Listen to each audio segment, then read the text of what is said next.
Hello सभी भक्तों को राधे राधे।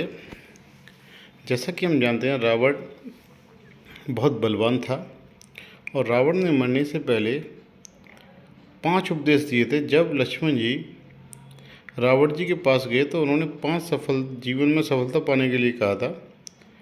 5 मंत्र दिए थे। ये तो सब जानते हैं रावण एक राक्षस कुल में का एक राजा था जो अत्यंत बलशाली, महापराक्रमी योद्धा और एक परम शिव भक्त था। लेकिन इसके साथ ही वो शास्त्रों का प्रखर ज्ञाता था, प्रकांड विद्वान, पंडित एवं महाज्ञानी था।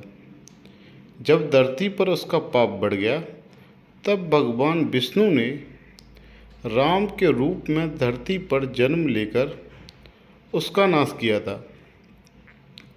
तब रावण ने मरने से पहले भगवान राम के छोटे भाई लक्ष्मण को कुछ उपदेश दिए थे जो आज के समय में भी लोगों की सफलता की कुंजी है।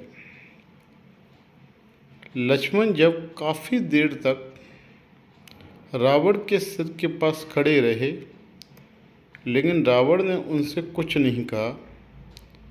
इसके बाद लक्ष्मण वापस लौट आए और प्रभु श्री राम से सारी बातें बताईं। तब भगवान राम ने लक्ष्मण से कहा कि अगर किसी से ज्ञान प्राप्त करना हो तो उसके चरणों के पास खड़े होना चाहिए, ना कि सिर के पास। क्योंकि जब भी ज्ञान प्राप्त करना है तो आपको सबसे पहले झुकना आना चाहिए। यह बात सुनकर लक्ष्मण वापस रावण के पास गए, उनके पैरों के पास खड़े हो गए। उस समय महापंडित रावण ने लक्ष्मण को 5 ऐसी बातें बताईं जो जीवन में सफलता की कुंजी है।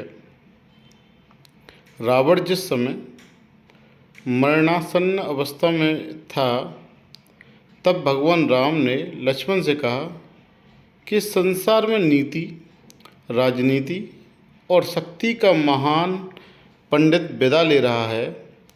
तुम उसके पास जाओ और उससे जीवन की कुछ ऐसी शिक्षा ले लो जो और कोई नहीं दे सकता। राम की बात मानकर लक्ष्मण मरणासन्न अवस्था में पड़े रावण के सिर के पास जाकर खड़े हो गए और जब वो उनके पास जाकर खड़े हुए तो रावण ने उन्हें कोई प्रतिक्रिया नहीं दी और वो सिर्फ इंतज़ार करते रहे। और वापस आकर राम जी से उन्होंने कहा, रावण एक का पहला उपदेश यह था कि इंसान को कभी भी अपने शत्रु को खुद से कमज़ोर नहीं समझना चाहिए। किसी भी शत्रु को खुद से कमज़ोर कभी नहीं समझना चाहिए, क्योंकि कई बार जिसे हम कमज़ोर समझते हैं वह हमसे ज़्यादा ताकतवर साबित हो सकता है। ठीक, तो पहला उपदेश क्या था? किसी को कमज़ोर नहीं समझना चाहिए। जिसको आप कमज़ोर समझते हो वो तो हो सकता है आपसे ज़्यादा ताकतवर हो। रावण का दूसरा जो उपदेश था कि खुद के बल का दुरुपयोग कभी नहीं करना चाहिए। खुद के बल का दुरुपयोग कभी भी नहीं करना चाहिए। घमंड इंसान को ऐसे तोड़ देता है जैसे दांत किसी सुपारी को तोड़ता है। घमंड नाम अगर किसी भी इंसान में अगर घमंड बढ़ जाए तो उसका नाश ऐसे ही होता है। रावण का तीसरा जो उपदेश था, इंसान को हमेशा अपने हितैषी की बातें माननी चाहिए। मतलब जो आपका हित करने वाली बातें कहता है तो उनकी बातें हमेशा माननी चाहिए, क्योंकि हितैषी अपनों का बुरा नहीं चाहता। जो आपके भाई हैं, माँ बाप हैं, उनकी बातों का अनुसरण करना चाहिए। ताकि क्या है, क्योंकि वो तुम्हारे हितैषी हैं। ठीक, वो कभी आपका बुरा नहीं चाहेंगे। रावण का चौथा जो उपदेश था, हमें शत्रु और मित्र की हमेशा पहचान करनी चाहिए। क्योंकि शत्रु और मित्र की पहचान करना बहुत ही आवश्यक है। कई बार जैसे हम अपना मित्र समझते हैं वही हमारे शत्रु साबित हो जाते हैं। और जिन्हें हम अपना शत्रु समझते हैं वो हमें कभी कभी मित्र भी बन जाते हैं, और जिससे हम पराया समझते हैं असल में वही हमारे अपने होते हैं।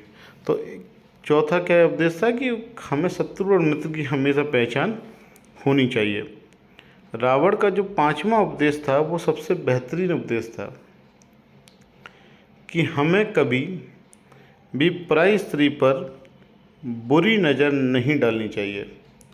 क्या है कि कभी भी किसी पराई स्त्री पर बुरी नज़र नहीं डालनी चाहिए, क्योंकि पराई स्त्री और बुरी नज़र डालने वाला इंसान नष्ट हो जाता है। इसी कारण से रावण क्या हुआ था, इतना प्रखंड पंडित विद्वान शक्तिशाली बलशाली होने के बावजूद भी वो क्या हो गया था, हार गया था। उसका कारण क्या था कि उसने पराई स्त्री सीता पर गलत नज़र उठाई और उन्हें अगवा करके ले गया। वो उसका एक दंडनीय अपराध था, जिसके कारण पूरे कुल के साथ उसके घर में कोई नहीं बचा जो उसकी चिता को आग भी दे सके। तो धन्यवाद दोस्तों, अगर आपको ये पोस्ट अच्छी लगी तो कृपया लाइक करें, शेयर करें। राधे राधे।